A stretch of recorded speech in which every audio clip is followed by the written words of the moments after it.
आज मेरा बिल्ला थाईलैंड की ट्रिप से कुछ मजेदार ले आया। कुछ ऐसा दिखता है। मुझे थाईलैंड का माल काफी पसंद है। तो गाइस मुझे भी पसंद है थाईलैंड का माल, अगर इसमें लिंक ना होता तो। तेजस्वी लोग हैं हमारे पास।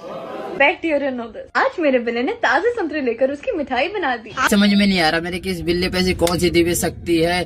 गोवा ये जा रहा, गुड़गांव ये जा रहा, दिल्ली ये जा रहा, यहाँ तक कि बताओ संतरी ये नहीं छोड़ रहा था। हम क्या मुट्ठी बंद करने के लिए पैदा हुए क्या गाइस? गजब बेइज्जती है। बताओ ये सारे के सारे सुख मिल रहे हैं, हम लड़के क्या कर सकते गाइस? नहीं अभी और सुनिए। आज मेरा बिल्ला कोरिया से लाया एक कोरियन ये बिल्ला कोरियन ले आया। स्नैक। स्नैक की बात कर रही थी। करे तो करे क्या, बोले तो बोले। इसे तो जिंदगी के सारे सुख मिल रहे, तो गाइस हम क्या कर सकते हैं यहाँ? सोच गलत है, लंदन को लंदन बोलोगी तो सोच तो गलत होगी ना।